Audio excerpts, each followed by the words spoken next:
keguguran karena kena virus toxo.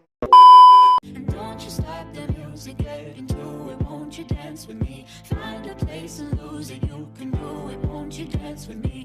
Move your feet and feel it in the space between. Halo, assalamualaikum warahmatullahi wabarakatuh. Welcome back to my YouTube channel. Di video kali ini aku bakal sharing sedikit sama kalian tentang pengalaman pribadi aku sendiri yang beberapa waktu lalu itu sempat mengalami keguguran karena kena virus toxo. Nah, jadi begini, aku itu nikah Januari 2020 kemarin.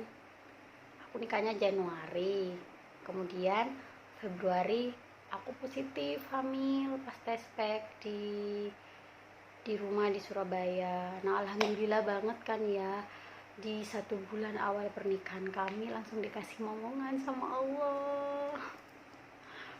Setelah itu aku emang belum cek ke dokter kandungan karena kan suamiku tuh mau berangkat satgas ke Lombok akhir bulan. Jadi aku mikirnya ya udah deh, periksa nanti aja kalau suami udah berangkat gitu.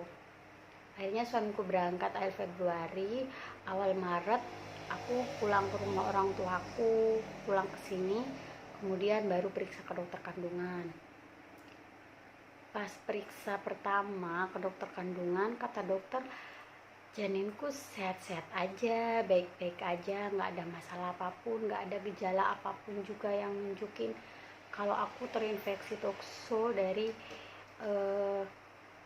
pertama periksa itu, nggak ada sama sekali. Kemudian hampir pertengahan Maret aku periksa lagi lah, namanya juga baru hamil gitu ya, aku kayak yang antusias banget, semangat banget gitu buat calon baby aku periksa lagi hampir akhir Maret itu. Kata dokter juga janinnya sehat, nggak ada masalah. Aku cuma dikasih vitamin sama dokter, dikasih asam folat kemarin.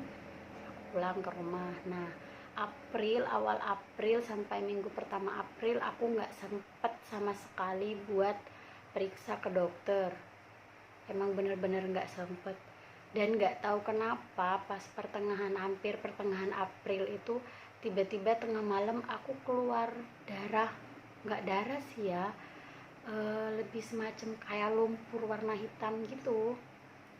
Setelah keluar begitu, tiba-tiba aku keluar darah segar, merah banget darahnya, tapi nggak ada gumpalan-gumpalan besar yang nunjukin kalau aku itu keguguran gitu, nggak ada. Terus paginya aku periksa lah ya ke dokter kandungan.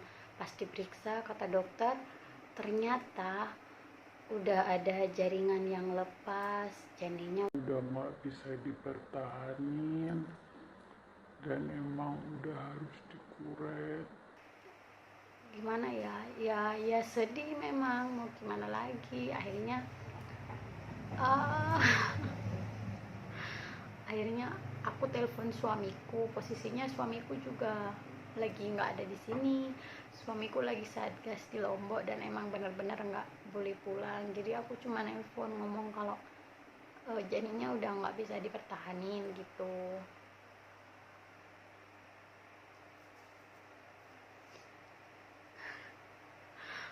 Maafkan, aku terharu. Aku nelpon suamiku bilang kalau janinnya udah nggak bisa dipertahanin. Kata suami ya sudah, nggak apa-apa, mungkin belum rezeki, yang penting akunya sehat, nanti bisa hamil lagi, semoga, amin. Terus akhirnya 15 April itu aku dikuret pagi jam 9, kalau nggak jam 10 aku kuret. Cuma bentar doang, selang aku sadar udah enakan aku pulang. Nah, seminggu kemudian setelah kuret, aku balik lagi ke dokter buat tanya, dokter saya ini kenapa gitu, kenapa bisa kandungannya lemah begitu, kenapa bisa keguguran. Terus kata dokter ngiranya karena radang. Aku langsung dikasih surat rujukan buat ke laboratorium, cek di laboratorium sana buat tahu aku kena toxo apa enggak. Setelah hasilnya keluar dari laboratorium, aku balik lagi ke dokter. Terus kata dokter emang fix aku kena tokso gitu. Akhirnya aku dikasih obat buat diminum buat beberapa minggu, dan nggak boleh hamil dulu selama 3 bulan baru boleh hamil lagi. Kalian udah pada tahu belum tokso itu apa? Pasti deh orang umum itu bakal mikirnya kalau dengar kata tokso, Ih, kena virus kucing ya? Ih, itu malah kena kucing. masalahnya di rumahku nggak ada kucing. Pas aku tanya sama dokter, dokter emang kena kucing? Di rumah saya nggak ada kucing gitu. Terus kata dokter, ternyata toksoplasma itu nggak melulu hanya tentang kucing. Toksoplasma itu adalah infeksi parasit Toxoplasma gondii. Walaupun infeksi ini itu menyebabkan gejala-gejala ringan buat orang yang memiliki kekebalan tubuh yang kuat, tapi infeksi ini berpengaruh banget buat ibu hamil apalagi janin. Semuanya itu nggak melulu soal kucing, jadi bisa jadi karena ada daging yang kita konsumsi terus sudah terkontaminasi si virus tadi itu, alat masak yang terkontaminasi, atau barang-barang yang nggak sengaja kita sentuh sudah terkontaminasi, lalu kita ngucek mata, megang hidung, segala macam sudah gitu. Saya saranin sedikit buat ibu-ibu yang baru hamil, buat buat jaga diri aja gitulah ya. Pertama, jangan pernah konsumsi telur mentah.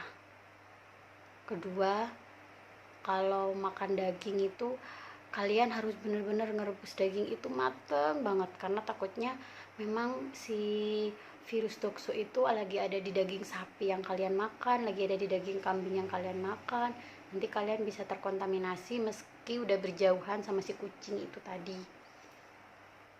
Terus cuci bersih semua yang mau kalian pakai, entah itu alat masak, sayur, buah-buahan yang mau kalian makan.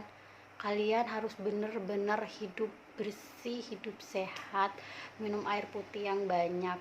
Sebenarnya sih bisa tanpa gejala. Ada buat ibu-ibu di luar sana yang lagi hamil, semoga ini jadi pelajaran juga buat kalian, buat Lebih berhati-hati sama kehamilan kalian, apalagi kan yang masih trimester pertama, 3 bulan pertama.